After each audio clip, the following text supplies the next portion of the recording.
Hello everyone and welcome back to my channel. My name is Katherine and today we're going to be going over my plans for Advent. So this year for Advent, I can't believe it's almost Advent. I am going to keep it very, very, very simple.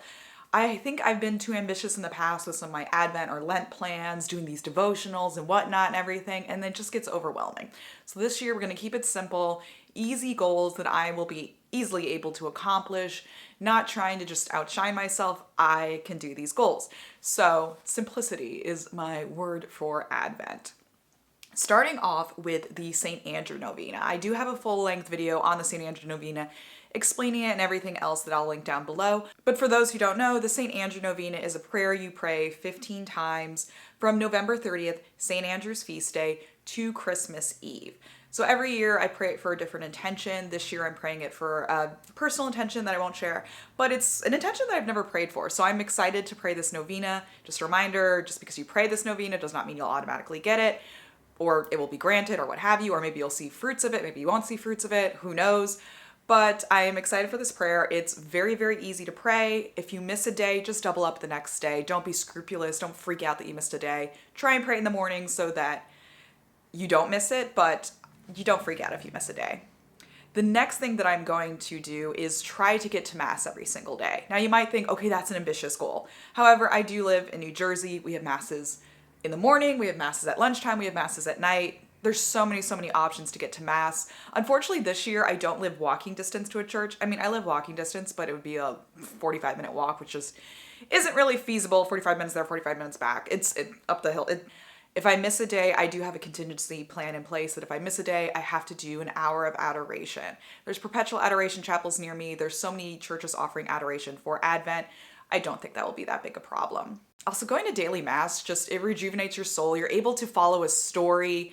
Depending on what time of year you're going, you'll have the narrative of this every single day at Mass because we cover the whole Bible in the Catholic Church. It's just very special. So if you haven't been to daily Mass in a while, go just try and do one daily Mass a week for Advent. I highly recommend it. Advent wreath. So I got my Advent wreath right here. Obviously I haven't started to lit it up yet because it isn't Advent yet.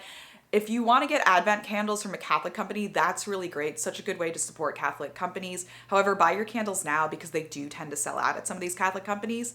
You can buy them off of like Amazon or Walmart or what have you as well, but it is nice to support the Catholic companies. So this year I'm not going to do a devotional. I don't know. I've never really jived with any of the devotionals. I don't know if I don't like the authors, what have you.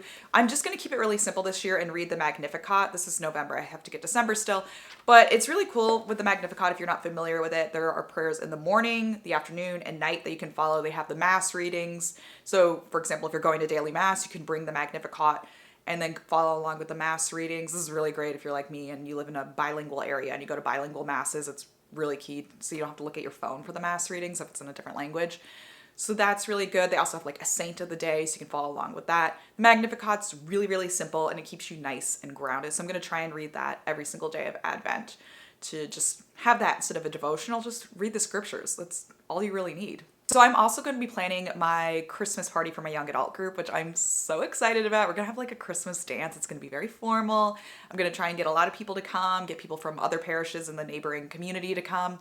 I know I said I'm no longer working with my young adult group, but I couldn't really stay away. I love running events. It's been a year since I stopped running my young adult group, so I'm excited to put on this Christmas party and really make it special for everyone. It's going to be at a restaurant, in a private room, because if you are in the South or the Midwest or something and you have tons of space and you have like a parish center, you guys have no idea how lucky you are. A lot of the churches by me don't even have parking lots because we're just crammed into cities and whatnot. So we have like a tiny parish dining room, but my young adult group is so big, we don't fit into the parish dining room anymore. So it's going to be a private event. And I know all these annoying Catholic influencers who are super legalistic are going to come for me and be like, you can't call it a Christmas party. It has to be an Advent party. Honestly, you uppity Catholic annoying people really annoy me. Okay? I'm over the legalistic, like do this, do that, my way or the highway. It's not always the rad trads, but usually is the rad trads. However, I do have a lot of friends who go to the traditional Latin Mass and are awesome on people who are down to earth and not annoying. However, I'm over the annoying people who get mad when I have a cookie swap and call it a Christmas cookie swap and it hasn't been Christmas yet. It's okay. You don't have to be so legalistic, please. Ugh. Oh my goodness. That was my little rant.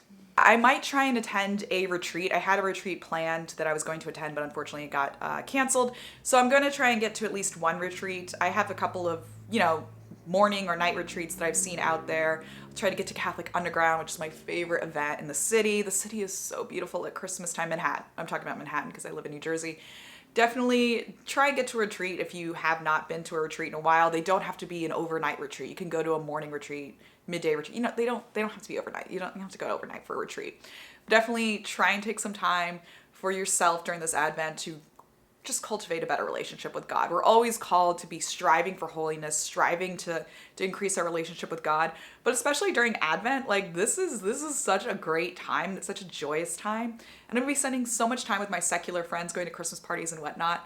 So it's a really good time to show off your faith and show off just like how beautiful the Catholic Church is. Because even the most secular people are gonna put up a Christmas tree, and they might even have a creche, a nativity scene. So I don't know, if you see a nativity scene, maybe explain to them, hey, the 3 wise men are not supposed to be in the manger until Pentecost.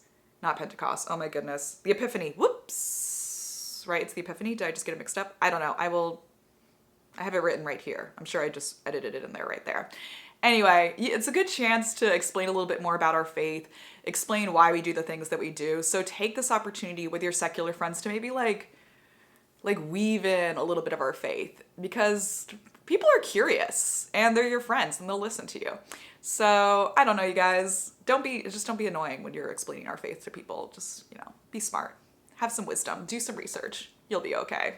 Can you guys let me know in the comments below what you guys are doing for Advent, what plans you have, any Christmas parties, anything like that? Let me know what you guys are doing for Advent. It's such a joyous time and I'm so excited. I can't wait for the new year. But if you like this video, please give me a thumbs up, subscribe, and hit the bell so you never miss one of my videos. I appreciate you guys so much. Happy Advent. Good luck.